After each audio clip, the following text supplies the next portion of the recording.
ನಮಸ್ಕಾರ. ನ್ಯೂಸ್ 18 ಕನ್ನಡದ ಡಿಜಿಟಲ್ ಕಾಂಟೆಂಟ್ಗೆ ಸ್ವಾಗತ. ನಾನು ಚರ್ಮತಾ ಶೆಟ್ಟಿ. ಎಷ್ಟೋ ಸಂದರ್ಭದಲ್ಲಿ ನಾವು ನೋಡಿರ್ತೀವಿ, ಸಿವಿಕ್ ಸೆನ್ಸ್ ಅನ್ನೋದೇ ಕೆಲವರಿಗೆ ಇರೋದಿಲ್ಲ. ಅಂದ್ರೆ ನಾಗರಿಕ ಜಾಗೃತಿ ಅನ್ನೋದು ಸೊಸೈಟಿಲಿ ತುಂಬಾನೇ ಅಗತ್ಯವಾದಂತ ವಿಷಯ. ಒಂದ್ಸತಿ ನಾವು ಮನೆಯಿಂದ ಹೊರಗಡೆ ಬಂದ್ಮೇಲೆ ಹೇಗ್ ಬಿಹೇವ್ ಮಾಡ್ತೀವಿ ಅನ್ನೋದು ತುಂಬಾನೇ ಇಂಪಾರ್ಟೆಂಟ್ ಆಗಿರುತ್ತೆ. ಕಾನೂನಿನ ಚೌಕಟ್ಟು ನಮ್ಗೆ ಇದ್ರೂ ಕೂಡ ಅದ್ರ ಬಗ್ಗೆ ನಾವು ಯೋಚನೆ ಮಾಡೋದಿಲ್ಲ ಕೆಲವೊಂದು ಸಂದರ್ಭದಲ್ಲಿ. ಯಾಕೆ ಈ ಮಾತನ್ನು ಹೇಳ್ತಾ ಇದ್ದೀನಿ ಅಂದ್ರೆ, ಸದ್ಯಕ್ಕೆ ಕೇರಳದ ಕೋಝಿಕೋಡ್ನಲ್ಲಿ ನಡೆದಿರುವಂತ ಒಂದು ಘಟನೆ ಸಿಕ್ಕಾಪಟ್ಟೆ ಸೋಷಿಯಲ್ ಮೀಡಿಯಾದಲ್ಲಿ ಸೌಂಡ್ ಮಾಡ್ತಾ ಇದೆ. ಆ ವಿಡಿಯೋದಲ್ಲಿ ಏನಿದೆ, ವೃದ್ಧೆಯೊಬ್ರು ತನ್ನ ಪಾಡಿಗೆ ಫುಟ್ಪಾತ್ ಮೇಲೆ ನಡ್ಕೊಂಡ್ ಬರ್ತಾ ಇರ್ತಾರೆ. ಆಗ ಸ್ಕೂಟರ್ ಸವಾರ ಅದೇ ಫುಟ್ಪಾತ್ ಮೇಲೆ ಬರ್ತಾರೆ. 60 ವಯಸ್ಸು ಅಂದ್ರೆ ಆಸುಪಾಸಿನ ಒಬ್ಬ ವೃದ್ಧೆ ಆಕೆ. ಈ ಸ್ಕೂಟರ್ ಸವಾರ ಫುಟ್ಪಾತ್ ಮೇಲೆ ಬರ್ತಾ ಇದ್ದಂಗೆ ಆಕೆ ಅಡ್ಡ ಹಾಕಿದ್ದಾರೆ. ಇದು ನಮ್ಗಿರುವಂತ ಜಾಗ, ನೀವು ನಿಮ್ಮ ದ್ವಿಚಕ್ರ ವಾಹನವನ್ನ ರಸ್ತೆಗೆ ತಗೊಂಡೋಗಿ ಅಲ್ಲಿ ಓಡಿಸಿ. ಇದು ಫುಟ್ಪಾತ್ ಇರೋದು ನಮ್ಮಂತವ್ರಿಗೆ ಓಡಾಡಕ್ಕೆ, ಪಾದಚಾರಿಗಳಿಗೆ. ನೀವ್ಯಾಕೆ ಇಲ್ಲಿ ಬಂದಿದ್ದೀರಾ? ನಾನಂತೂ ಯಾವುದೇ ಕಾರಣಕ್ಕೂ ಇಲ್ಲಿಂದ ಕದ್ಲಲ್ಲ, ನಿಮ್ಗೆ ಹೋಗಕ್ಕೂ ಅವಕಾಶ ಮಾಡ್ಕೊಡಲ್ಲ ಅಂತ ಅಡ್ಡ ಹಾಕ್ಬಿಡ್ತಾರೆ ಆ ವೃದ್ಧೆ. ಆ ವ್ಯಕ್ತಿ ಸುಮಾರು ಹೊತ್ತು ನೋಡ್ತಾರೆ, ವಾದ ಮಾಡ್ತಾರೆ.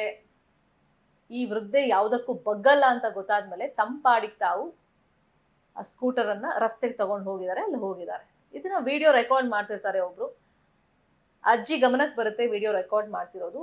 ಆತ ರಸ್ತೆಗೆ ಇಳಿದ ಮೇಲೆ ಅಜ್ಜಿ ಥಮ್ಸ್ ಅಪ್ ಮಾಡಿದ್ದಾರೆ. ಈ ವಿಡಿಯೋ ಈಗ ಸೋಷಿಯಲ್ ಮೀಡಿಯಾದಲ್ಲಿ, ಎಸ್ಪೆಷಲಿ ಇನ್ಸ್ಟಾಗ್ರಾಮ್ ನಲ್ಲಿ ಹವಾ ಎಪ್ಸಿದೆ. ಅಂದ್ರೆ ಆ ವೃದ್ಧೆಗೆ ಜನ ಬಹುಪರ ಕೇಳ್ತಾ ಇದ್ದಾರೆ. ಅಂದ್ರೆ when Ammachchi says enough is enough ಅಂತೇಳಿ ಅದಕ್ಕೆ ಟೈಟಲ್ ಕೊಟ್ಟು ಕಮೆಂಟ್ ಗಳನ್ನ ಹಾಕಲಾಗ್ತಾ ಇದೆ.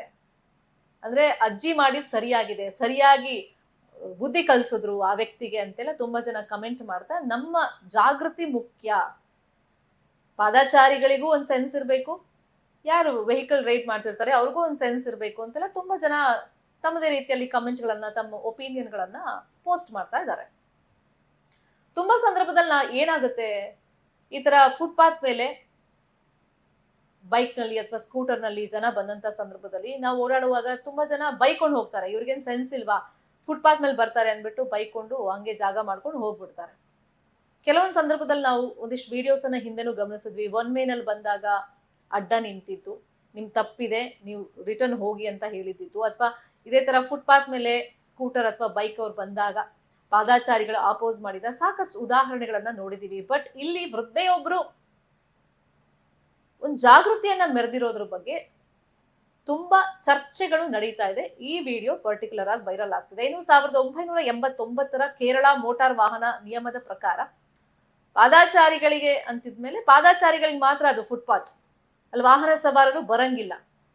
ಇದಕ್ಕೆ ಕಾನೂನಲ್ಲಿ ಶಿಕ್ಷೆನೂ ಇದೆ. ಸೊ ಈಗ ಈ ಅಮ್ಮಚ್ಚಿ ಯಾರು, ಅಂದ್ರೆ ಈ ವೃದ್ಧೆ ಯಾರು ಅಂತಾನು ಕೂಡ ಹುಡುಕಾಟವನ್ನ ನಡೆಸಲಾಗ್ತಾ ಇದೆ. ಕೇರಳ ಮೋಟಾರ್ ವಾಹನ ಇಲಾಖೆ ಪರ್ಟಿಕ್ಯುಲರ್ ಆಗಿ ಈ ವಿಡಿಯೋನ ಪೋಸ್ಟ್ ಮಾಡಿದೆ. ಈಕೆ ಯಾರು ಅಂತ ಗೊತ್ತಿಲ್ಲ ನಮ್ಗೆ, ಬಟ್ ಈಕೆ ಮಾಡಿದ್ದು ಸರಿಯಾಗಿದೆ. ಹಾಗಾಗಿ ಈಕೆಯನ್ನ ಬಲ್ಲವರು ಈಕೆ ಯಾರು ಅಂತ ತಿಳಿಸ್ಕೊಟ್ರೆ ಅಥವಾ ಹುಡುಕೊಟ್ರೆ ಒಳ್ಳೇದು ಅಂತ ಒಂದು ವಿಷಯವನ್ನ, ಒಂದು ಇನ್ಫಾರ್ಮೇಶನ್ ಅನ್ನ ಕೊಟ್ಟಿದ್ದಾರೆ. ಹಾಗಾಗಿ ಸೋಷಿಯಲ್ ಮೀಡಿಯಾದಲ್ಲಿ ಈಕೆ ಯಾರು ಅಂತ ಹುಡುಕೋ ಪ್ರಯತ್ನನೂ ಜೋರಾಗಿ ನಡೀತಾ ಇದೆ. ಒಟ್ಟಲ್ಲಿ ನಾಗರಿಕ ಜಾಗೃತಿ ಅನ್ನೋದು ಅಗತ್ಯ. ತುಂಬಾ ಸಂದರ್ಭದಲ್ಲಿ ಏನೋ ಎಮರ್ಜೆನ್ಸಿ ಇದೆ, ಟ್ರಾಫಿಕ್ ಇದೆ, ಫುಟ್ಪಾತ್ ಮೇಲೆ ಹೋಗ್ಬಿಟ್ರೆ ನಾವು ಬೇಗ ರೀಚ್ ಆಗ್ಬೋದು ಅಥವಾ ಈಸಿ ಆಗ್ಬಿಡುತ್ತೆ ನಮ್ಗೆ ಅಂತ. ಈ ಟ್ರಾಫಿಕ್ ಅನ್ನು ಕಂಟ್ರೋಲ್ ಮಾಡೋಕೆ, ಪಾದಚಾರಿಗಳಿಗೆ ಸುಗಮ ಆಗ್ಲಿ ಅಂತಾನೆ ಫುಟ್ಪಾತ್ ಇರೋದು. ಬಟ್ ಈ ರೀತಿ ಬೈಕ್ ಸವಾರರು ಮಾಡೋದು ತಪ್ಪಾಗುತ್ತೆ. ಅದಕ್ಕೆ ನಾಗರಿಕ ಜಾಗೃತಿ ಅಗತ್ಯ ಅಂತ ಹೇಳಿ ಈ ವಿಡಿಯೋ ಈಗ ಸಾಕಷ್ಟು ವೈರಲ್ ಆಗ್ತಾ ಇದೆ. ನ್ಯೂಸ್ 18 ಕನ್ನಡ ನಾವೆಲ್ಲ ಡಿಜಿಟಲ್ ಮೀಡಿಯಾ ಪ್ಲಾಟ್ಫಾರ್ಮ್ ನಲ್ಲೂ ಲಭ್ಯವಿದ್ದೀವಿ. ನಮ್ಮನ್ನ ಫಾಲೋ ಮಾಡಿ, ಸಬ್ಸ್ಕ್ರೈಬ್ ಮಾಡಿ. Thank you so much. ನಿರ್ಭೀತ, ನಿಷ್ಪಕ್ಷಪಾತ, ವಿಶ್ವಾಸಾರ್ಹ ಸುದ್ದಿಗಳಿಗೆ ಮತ್ತೊಂದು ಹೆಸರಾಗಿರುವಂತ ನ್ಯೂಸ್ 18 ಕನ್ನಡ ಈಗ ಆಪ್ನಲ್ಲೂ ಲಭ್ಯವಿದೆ. ದಯವಿಟ್ಟು ಇಲ್ಲಿರುವಂತ QR ಕೋಡ್ ಸ್ಕ್ಯಾನ್ ಮಾಡಿಕೊಂಡು ಆಪ್ ಡೌನ್ಲೋಡ್ ಮಾಡೋದಕ್ಕೆ ಮರಿಬೇಡಿ. ನಿಮ್ಮ ಬೆಂಬಲ ಹೀಗೆ ಸದಾ ನಮ್ಮೊಂದಿಗಿರಲಿ. ಧನ್ಯವಾದ.